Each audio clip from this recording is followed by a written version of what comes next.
ఏమ్మా పెద్ద కోడలా చూసి నువ్వుకెళ్ళలేదా నువ్వు? ఏమైంది అత్తయ్య ఇప్పుడు? నా చిన్న కోడలు కట్టుకున్న చీర 6,000 రూపాయలు. ఎప్పుడైనా అట్లాంటి చీరను కట్టుకున్నావా? నేత చీరలు కట్టుకునే దానివి, దాని మీద దుమ్ము అది వేసి పాడు చేస్తానవే. బుద్ధి ఉందా కొద్దిగా?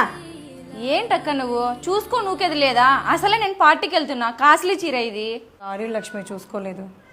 సరే సర్లే, ఆకలేస్తాంది, వంట రేపో. పైసా కట్నం తీసుకురాకపోయినా నా కొడుకుని బుట్టలోకి వేసుకొనింది మహాతల్లి. ఎంత అమాయకంగా కులుక్కుంటా పోతాంది చూడే. ఏయ్, ఎందుకు అత్తయ్య అట్లా కొట్టినారు? ఏం వేడి వేడి చపాతీలు చేసుకొని తింటానవో? కడుపుతో ఉన్నా కదా అత్తయ్య, చపాతీని ముద్దే తిన్నాను అత్తయ్య. నువ్వు ఒక్కటే కడుపుతున్నావులే, ప్రపంచంలో ఎవ్వరూ లేరు. అయినా వేడి వేడి చపాతీలు ఏందే? పొద్దున్న ఎవరు తింటారు? మీ నాన్న వచ్చి తింటాడా? ఎందుకు అత్తయ్య ప్రతిదానికి పుట్టింటి వాళ్ళని తీసుకొని వస్తారు?